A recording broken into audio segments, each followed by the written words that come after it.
Who are you? I'm Mage, your new same-sex love interest. I'm not particularly handsome or ugly, so most audiences find me unobjectionable. Also, I use a title for a name, just like you, Mr. Geek. Oh, no, I don't do that anymore. And I'm considered to have definite geek tendencies that, while making no sense, appeal to your particular demographic.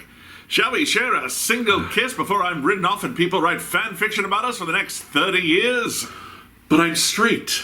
You're putting me on. Well, I'll show myself out then. Sorry. Can I have Linkara's address? Get out. Hi, everyone, and welcome back to You Know Who. I'm your host, Brian Hines. On today's episode, we find out that love is not only blind, it can be a bit patronizingly generic as well.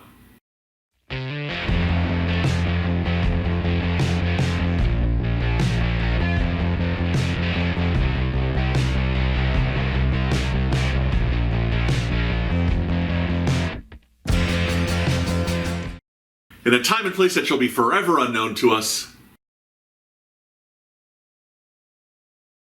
Oh, sure, it's easy when they tell you. Two men are arguing. One of the gentlemen has dishonored the other's sister. Oh. The offended party stops. He's very impressed. This man is a bad boy gambler and carouser. He's so boring and stuffily honorable. Time for a change. He lifts the bad boy up, and then there's lightning, and the bad boy falls down dead. But the stuffy aristocrat now looks like the bad boy. In a posh mansion, a ball is underway with couples dancing in a cotillion. Among the dancers is the Doctor and Ruby. Ruby is having a great time. It's pure Bridgerton with fancy dancing, uncomfortable clothing, thinly veiled insults, and... I'm sorry. I haven't watched Bridgerton, not really my thing. I prefer my cutting social dramas with dragons and hookers. In fact, forget the social drama and the hookers. They meet the party's host, the Duchess of Pemberton, who in no way knows anything about dragons. She offers to set Ruby up with some suitors, but Ruby's psychic earrings go off. They're picking up feedback.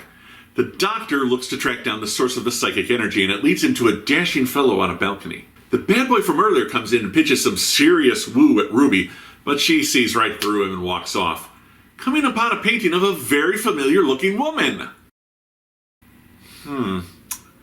Oh, I know, yeah, I know who it is. It's, Lady Old Wilmington. She invented the spinning wheel. Again. Yeah. The painting is of the Duchess's late mother-in-law, but she quickly changes the subject to how Ruby disposed of Lord Barton, our bad boy. They see Barton having a heated conversation with Lady Beckett. Beckett storms out, followed by Barton, who in turn is followed by Ruby. The Doctor makes the acquaintance of Rogue. My favorite X-Man? That sassy Southern belle with an unfortunate fetish for Cajun thieves? Honey, Channing Tatum aside, you can do better. Oh, no, it's not her, it's just some dude. Shoot. Rogue, as the Doctor notes, is a good brooder with clear view of the exits from his vantage point, almost like he's expecting trouble. He invites the Doctor outside. Already outside, the Duchess sees her housekeeper. She's scandalized. Staff? Outdoors where they can be seen by her guests? The housekeeper has decided she doesn't much like being the help. Time to trade up. Back to her spying, Ruby sees Lady Beckett declare her love for Lord Barton. But he relies on his aunt's wealth, and since she would never approve of this match, they will never marry.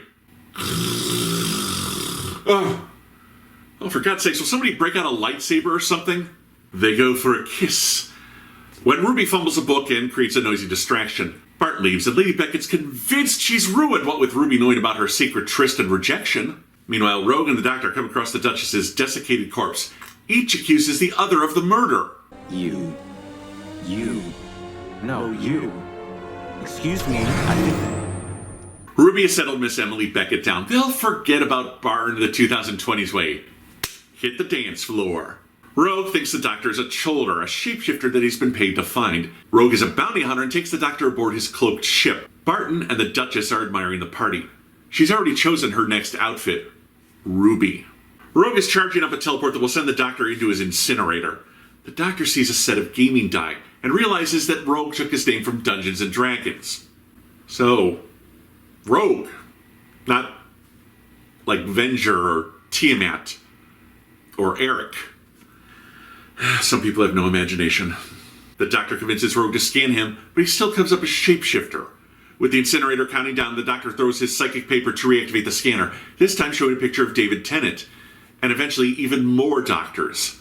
He's not a Cholder, he's a Time Lord, and they have to find the alien.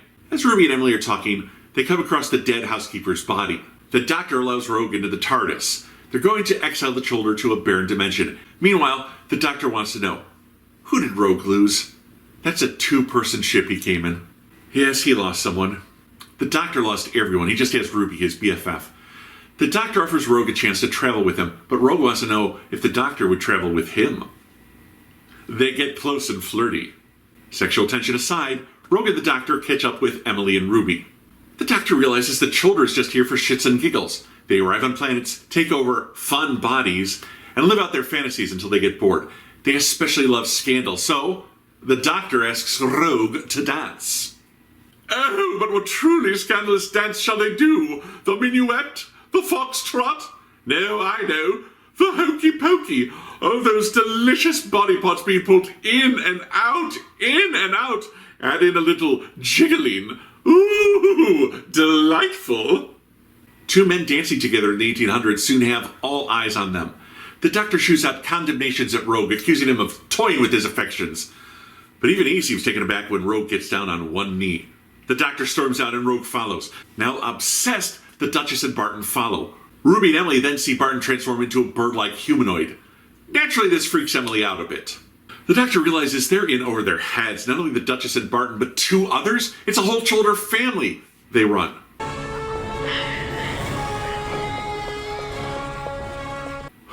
No. There's nothing sadder than watching a group of people in Victorian clothes try to run. Except maybe to see me running. A fat man running is not a pretty sight. You think it's going to look funny? No, it's just kind of sad. The Duchess knows they can draw the doctor out with their wedding. The family decide they will go to London after this and advance their games on a larger scale. And, just when you think that cosplay is a metaphor for what the Cholder have been up to, we're gonna cosplay this planet to death! Yikes. The doctor sonics up the trap. At most, they can transport away 6 Cholder, but they only have one shot at it before the teleport will burn out. Ruby finds Emily. She comes clean. Yes, she's from 2024 England. Emily is impressed. She's decided Ruby is her next outfit. Emily is a Cholder. We cut to outside the room as the transfer process begins. The Cholder stroll into the party, terrifying the human guests. Rogue makes it clear. Cholder don't leave witnesses. They've only got a little bit of time to prevent a slaughter. Barton walks in with Ruby on his arm. They're to be married. The doctor realizes Ruby is dead. He flashes back to a conversation with Carla, Ruby's mom. She asked him to keep her safe on their travels. He promised her he would. The doctor bursts in with an objection. The Cholder can sense his alien uniqueness and fight over who gets to become the doctor next. The doctor quickly activates the trap with the Cholder all inside. But surprise, Ruby is still Ruby. She was cosplaying as the Cholder cosplaying as Ruby. Her psychic earrings gave her the kung fu, and she beat up Emily, who then strides in. But before she can become the doctor, Rogue rushes in and shoves Emily into the trap. They have this one chance to get rid of the Cholder, but it means Ruby must go with them. The doctor can't do it. But the Cholder will kill Ruby anyway, and then London, and then the world. But he can't sacrifice Ruby. Rogue understands and kisses the doctor. And while doing so, steals the trap's activator, rushes into the trap, knocking Ruby out. Pfft. So much for people not being able to get out of the trap once they're in it, and tells the doctor to find him.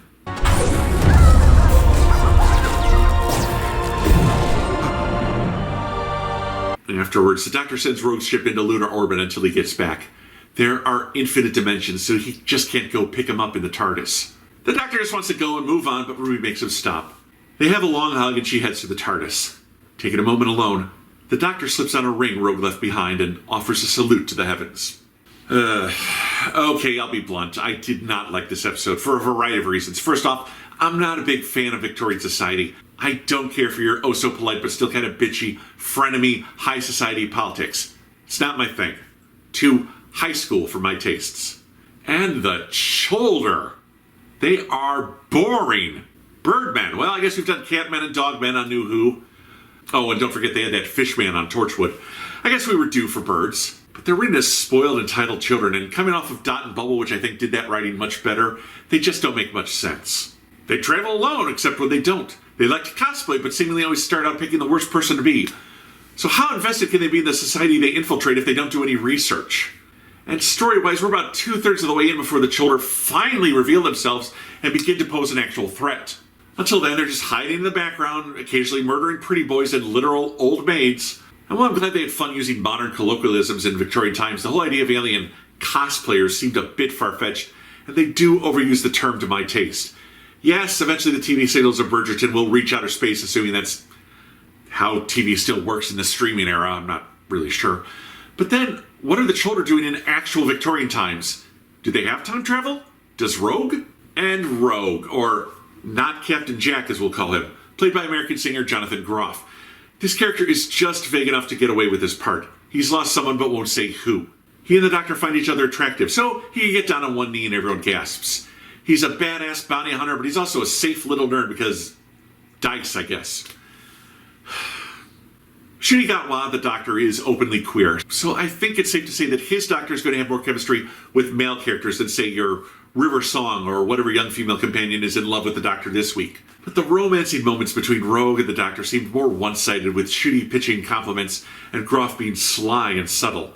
Although I did feel the chemistry improved during the dancing scene, but some of that seemed more shock value, as though even the Doctor was taken back by how hard Rogue was pushing his buttons. By contrast, I found Ruby's friendship with Emily, played by Camilla Aiko, more natural if a bit confusing. Ruby is the primary offender when it comes to using 21st century slang in this episode, yet both the Duchess and Emily like it and never question it. Although Emily not being put off by all the 21st century-isms is explained later when we find out that she was a Cholder all along. As far as the acting, though, I'll give credit where it's due. Indira Varma played two versions of the Duchess character, the prim and proper human and the insane entitled Cholder copy. But the setting, the romance, even the aliens, they did not excite or intrigue me. This episode took too long to get to the action, and when it did, there wasn't that much to get excited about. Also, the Doctor is so smitten with Rogue, he wears his ring at the end, but doesn't seem that invested in finding him. It's impossible? The Doctor literally does the impossible in every episode. And what was Ruby's plan to impersonate Emily? Was she going to go slip away and find the Doctor? Why impersonate Emily to begin with? Or are we meant to assume that Barton came and found her and she just had to go with the moment? Not a fun episode, not an engrossing episode, just something that feels like it's going to be important down the line but may never pay off. Well, my friends, thank you for joining me. Hey, be sure to like this video, subscribe to my channel, click the bell for notifications, and please check out my Patreon page. It's patrons like you who help these videos get made. Now, if you'll excuse me, I need to rest up for the season finale and try to figure out who the villain is going to... The villain is going to be... Brian. It's me, Sutek, the villain of the finale. Hello? How rude. I'll see you next week. Sorry. Until next time, my friends, this is You Know Who, and I'm your host, Brian Hines.